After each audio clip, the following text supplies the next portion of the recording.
Hello, welcome to Jason the Old Millennial. My name is Jason, speaking to you here in my basement in the great state of Kansas, and I'm continuing my ranking of the MCU movies, 22 of them from Iron Man to Avengers Endgame. I've been doing, I think this is my third video on that series.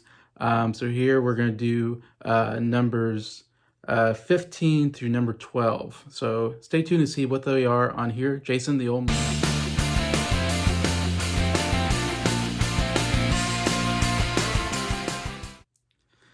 Hello, hope everybody's doing well here on a Wednesday afternoon.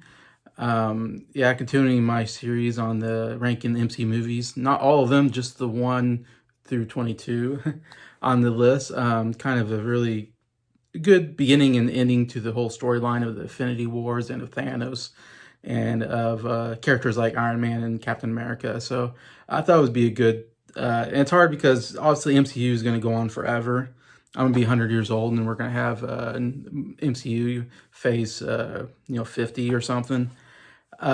So it's never gonna end. So it's nice to have kind of a beginning and ending to the storyline to go back and rewatch and recapture. Just a little bit about like my goals on the channel, or projects, I should say, on my channel. One of them was this MCU, ranking all the MCU movies from 1 to 22. It kind of started because I got Disney Plus, over a year ago. And once you got Disney Plus, you get all these great, movie franchises or movie, studios and stuff that you get to watch anyway. So there's just so many. And so once I got Disney Plus, I was like, man, I got to rewatch all this stuff and do rankings because that would be a lot of fun. One of the projects was this MCU project, which I'm doing right now. I also wanted to rewatch all of the Pixar movies and watch what the new ones are, I guess, and do a ranking of those, which I just finished watching all the Pixar movies that are currently out. So that'll be a future, set of videos ranking all the Pixar movies. I'm also currently trying to watch through all the Disney animation movies, which quite a bit. I think there's over 60 of those, and I'm like halfway through that list, or a little over halfway.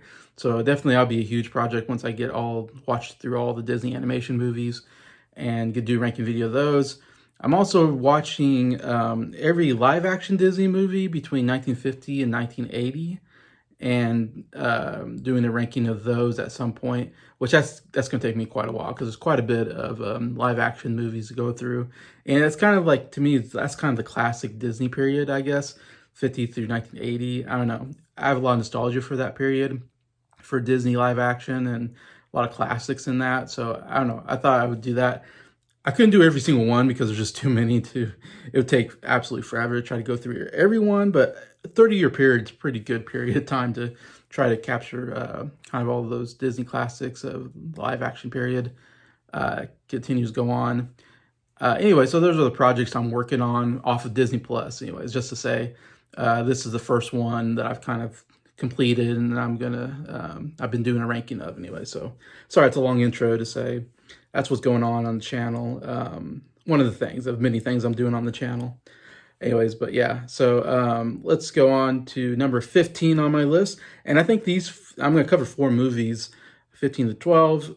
I think these might be somewhat surprising. Some of them are too low, some of them are too high on most people's lists. So I think I'll definitely be somewhat controversial on some of these. I'm kind of interested in what the comments are going to be like. But number 15, I have Ant-Man and the Wasp, which if you saw my last video, number 16 was Ant-Man. So Ant-Man and the Wasp are back-to-back videos, 16 and 15th on my list. So somewhat towards the bottom half, you would say, of my MCU list. And Ant-Man and the Wasp, a little bit better. I like it a little bit better. Ant-Man, like I said, I always thought that was one of my least favorite characters out of the MCU. Even though I really like Paul Rudd, he definitely makes the character better because he's he has, of course, great comic timing, and the movies do have some good humor in them as well. I didn't think the action or the plot was that great. Ant-Man and the Wasp, again, a little bit better. Again, the humor's there. There's some actually really good humorous moments that really make me laugh in the movie. And I think the action's a little bit better in this one. And I actually really like the Wasp. I think the Wasp character, I'm forgetting the name of the character, but I just call it the Wasp. The Wasp is, I think, even better than the Ant-Man because the Wasp can actually fly, so it's actually even better superhero in some senses. And them together, it was really good. I like the combination and the chemistry between the two actors, Paul Rudd and I forget the actress name at the moment, but I really like her, and she's good in the movie. But I like their chemistry, and I like them working together, and the action sequences with them two are actually quite good. And there's some creative ideas here on getting, how they use the shrinking and unshrinking to their advantage in a fight. And also they can throw the thing on other objects and make them appear bigger. So there's some creativity there in how they use that technology in chase scenes and so forth, especially. So I like how they do all that. I think there's some good ideas there. And the villain, it's not my favorite villain, and it's almost not even a villain. It's like this misunderstood person, I guess, in a way, and misunderstandings all around. And there's this villain, this girl who I think her name is Ghost, is the name of the character, whatever anyways, it has a good, but I think the character has a good look. I like the look of it, and she's able to kind of go through solid objects and become solid and non-solid. It's kind of her powers. Plus, she's good at fighting, and so the action sequence between her and Ant-Man the Wasp are pretty good and very creative, because the way they can all kind of almost appear and disappear at will. So it's kind of interesting how you try to punch them and they're gone, and they come back. And so there's some good things there. Overall, plot wasn't like the greatest, I think, out of the MCU. Like I said, I just have it slightly higher than Ant-Man. But yeah, it's a decent movie, not a great one, but still a fairly enjoyable MCU movie anyway. So I have that Ant-Man the Wasp here at number 15 on my list. Number 14 is Thor, the first Thor movie that came out in 2011. This movie, actually, when I saw it in theaters, and this is like the first phase or whatever before they did Avengers, and the first time we got to see Chris Hemsworth as the character Thor. I don't know anything about Thor, and it's always a weird character when Thor is like a superhero, but Thor is like this, god of thunder, So it's like, how could a god of thunder be a superhero? Seems like he's too powerful of a character, and he would just, destroy anybody in his path. And so I didn't think it was that interesting of a character at first. And when I watched the movie, when I originally watched the movie, I wasn't that crazy about it. I just thought there's some okay action sequences maybe, and special effects were pretty good. But overall story, I didn't think it was that great. It was kind of boring. Rewatching it for this ranking, actually kind of enjoyed it a little bit more than I think when I first saw it in the theater. I found myself going, it's actually kind of enjoyable, some of the scenes here. And I would say, the way I take this movie is all the scenes are done on Asgard and I think Odenheim, where the frost giants live. Those scenes are really good. I really enjoy the dynamic between the Thor and Odin. His father, played by Anthony Hopkins, is really good, and Anthony Hopkins is such a good actor. He's amazing in the role, and I think that really elevates the movie quite a bit. Those two, and of course Loki is great. And of course, it's had a great run. It has his own TV show now. And so those characters are great, and I love when they're together, like I said, in Asgard or Odenheim. And a lot of the fight scenes are really great. I love the whole when he goes to confront the frost giants in Odenheim, I believe is the name of the place. I love the whole look of the planet. I love the design and look of the frost giants. And that fight scene is really good. I really enjoy that whole fight scene. Special effects are absolutely really great in this movie. I think are really well done. Same thing with Asgard. I love the way the Asgard is designed. I love the whole look. The Rainbow Road, I think, is absolutely amazing. I love the design there and the colors, and the costuming is great. I love the whole costuming. So it's like when I'm at Asgard or whatever, I'm really enjoying this movie. I mean, there's some really good acting back and forth between, I think, Chris Hemsworth and Anthony Hopkins, and there's a good story there of, this kind of brat who goes against his father, and his father, banishes him because of it. He's unworthy of the hammer and all that. There's some good stuff there, I think. Where the movie, what really hurts a movie is when they're on Earth. All the scenes that are on Earth, I think, are really boring and uninteresting, and don't care for the characters that much. And so I'm when they're in Asgard, I'm loving the movie. When they're on Earth, I'm really not into the movie. So that's what really hurts this movie still, I think. But there's enough good there for me to say I really actually enjoyed the movie. I say one of the big downfalls is the romantic relationship between Thor and Jane Foster, who's played by Natalie Portman. And here I'm like, Natalie Portman, I think is a good actress. She's an Oscar-winning actress, of course. She's done some good work. But I have not liked her in any of these Thor movies. I don't know why. She just has not worked well. It's her, the character. I just have not enjoyed that character or Natalie Portman at all. And I don't know why. I'm not sure. It just doesn't work for me for some reason. And their relationship doesn't work for me. It's like they just meet for the first time and they really don't have good chemistry, I don't think. And like they're supposed to be all of a sudden like totally in love with each other. And it's like, it just feels like it comes out of nowhere. Like there's really not enough there to make me go, yeah, I believe they would be in love, like anything. Uh, anyway, so that whole thing just really kind of hurts the movie. And it's funny when I thought about the four Thor movies, I would say like obviously my favorite one is Thor Ragnarok, which I'll get to later. And it's the only one that Natalie Portman's not in. So it's like, is that a coincidence? Maybe not. I think when Natalie Portman's in it, it's not very good. When she's not in the movie, it's great. So not to downplay Natalie Portman as an actress, but for some reason the movies just work better when that character's not in it. I don't know. That's just my opinion. Plus, it bothers me that Thor has this group of friends that go along with him on these adventures, And one of them is this girl, I forget her name, but there's this female Asgardian warrior who's like incredibly good looking. They've known each other for a long time, it seems like. They've been friends for a long time.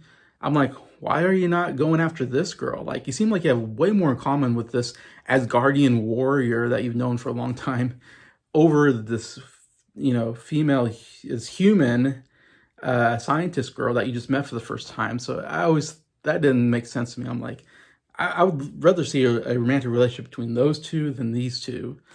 Anyway, so that just, to me, it just doesn't work, the whole romantic relationship aspect of the movie.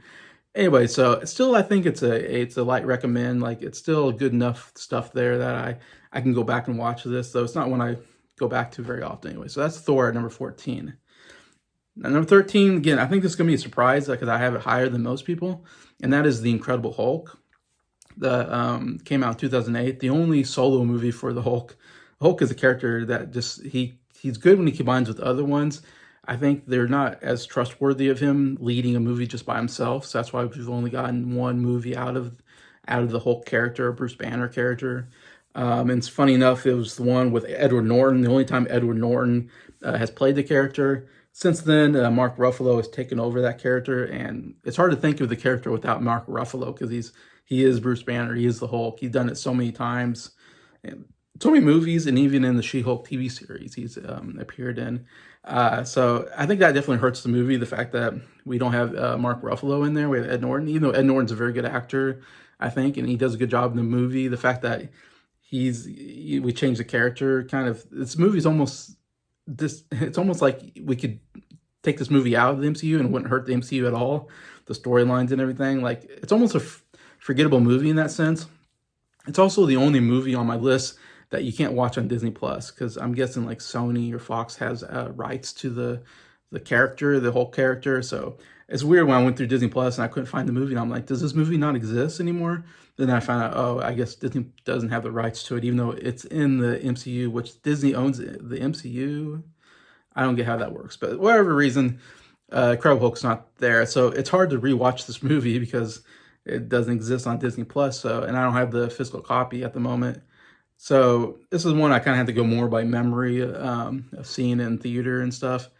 And overall, I kind of enjoyed the movie. I thought actually the action was done very well. Like I said, actually pretty good cast. Edward Norton there. I thought, now I'm forgetting his name, but the actor who plays the bad guy, Emil Blonsky / the Abomination, I thought he was really good. In fact, I think this is one of the best villains. Abomination is one of the best villains in the MCU that I really actually was generally kind of a scary character and generally one to really fear, and like, overly powerful character that was really hard to put down. And yeah, I think it was overall really good performance by the actor. I'm forgetting his name, unfortunately. But you got William Hurt. I mean, great actor in it, who just passed away. Liv Tyler, I think, is good as the love interest. Anyway, so there's a lot of good I think a cast there, and like I said, the action's good, great villain. The last fight scene is really good, I think, between Hulk and Abomination. I like all that. Again, like William Hurt, his character has come back for small roles in like Captain America: Civil War, so that connects them together. And Emil Blonsky, the Abomination, just showed up on She-Hulk, so that character's still kind of connected to the. Obviously, Bruce Banner's connected, just not Edward Norton. But then the weird part is Liv Tyler has not shown up in any other MCU movies. In fact, they put Bruce Banner with Black Widow, Scarlett Johansson's character, as a love interest. So they kind of totally did away with that love storyline, which I still think is really weird, because that seemed like they were really in love. It seemed like they knew each other for a long time. It seemed like that was the way to go, but I don't know if they were just trying to get rid of this movie and move on, because Mark Ruffalo is now Bruce Banner, and so they kind of just totally did away with the whole storyline and created new ones. I don't know. So that I think it definitely hurts the movie, but overall, not a bad movie. I mean, not a great one necessarily. I'd still give it like a light recommend, but still one I could go back and watch if I was able to. I will say, I remember when it came out, it was like for a long time, it was, I don't know if it still is, it was like the movie that made the least amount of money in the box office. So I know that's probably hurt it from getting sequels. So I understand people have this kind of towards the end of their list. I have it almost halfway through my list, basically. It's in the bottom half, but it's definitely getting close to the top half. So I definitely enjoy it more than most people, but I can understand people don't like this movie. Like I said, there's some forgettable elements about it, but anyway, still I have The Incredible Hulk at number 13 on my list. Last movie on my list, number 12. Again, I think this is going to be surprising, because I think this is a top 5 for most people. I'm not as big a fan of it, and that is Avengers: Infinity War, which came out in 2018. Right before, it was the third Avengers movie, right before. Basically, Endgame and Infinity War is the same movie. It's just split in 2 parts because it would be too long to make one movie out of. So I think eventually we were supposed to get 3 Avenger movies, and then they split it up because there was just too much they wanted to do. Yeah, and people love this movie, and I kind of get it. I was somewhat disappointed when I saw it in the movie theater. I kind of came out going, oh gosh, that wasn't that great. But of course, knowing now what happens in Endgame, the events that happened in Infinity War had to happen to make Endgame so great. So it's like, yeah, I get why the choices that were made helped the last movie, but still didn't help that movie. Still, in my opinion. And it was cool to get everybody. It's kind of the first movie we really got a lot of different MCU characters together. Like Guardians of the Galaxy kind of comes and meets a lot of the other characters like Thor and Iron Man and Spider-Man and all that. So we kind of get those together, which is great. There's some good scenes there.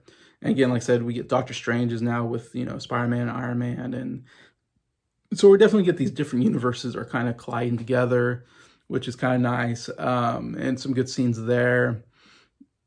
And some of the action sequences aren't bad, they're pretty decent. I like the first action sequence in New York, where Thanos's like 4 generals like come and they're trying to capture Doctor Strange, because he has one of the Infinity Stones, the Time Stone, whatever. And so the whole scene with Doctor Strange and Iron Man and Spider-Man fighting them, done very well. Enjoy that scene.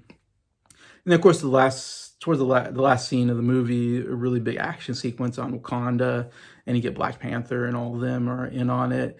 And there's this huge swarm of bad guys that they have to fight. And then I especially like when Thor comes into the battle, is really a good scene. And yeah, so there's definitely some good team ups in the movie, which is what I like about Avengers. I love the team ups of the different characters and different personalities and different powers are really enjoyable.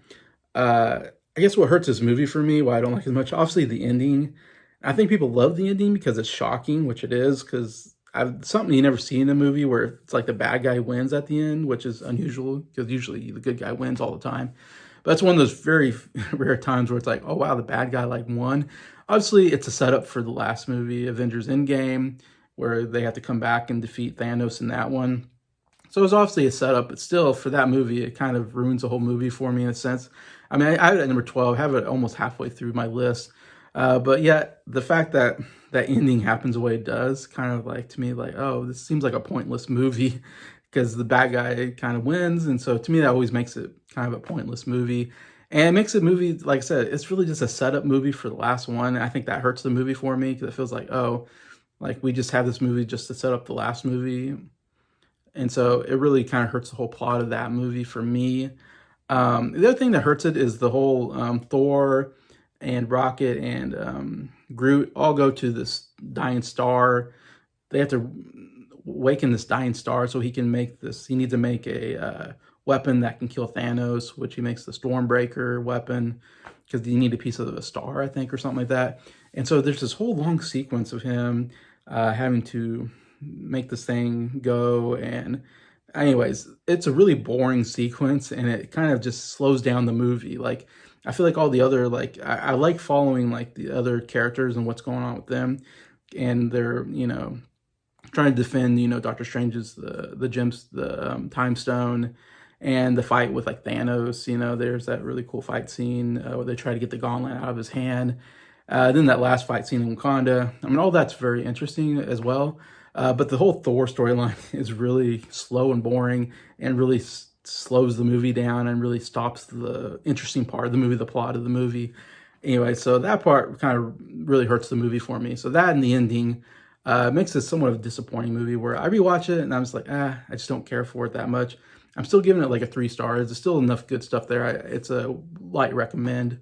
For me, I know a lot of people, I said, love this movie. This is like a top 5 movie for most people. And I think because they love the ending and all that. But yeah, so to me, it's number 12 on my list. Anyways, and that's the last movie I'm going to cover those 4 on this ranking. So please feel free to comment. What do you think? Am I crazy? I probably am. Am I wrong? I probably am. Tell me what you think about my choices here, all that. And just thank you to everybody who watched this video, and thank you for liking it. And just thank you to all the subscribers for supporting the channel. I appreciate you all, and I hope you have a good day.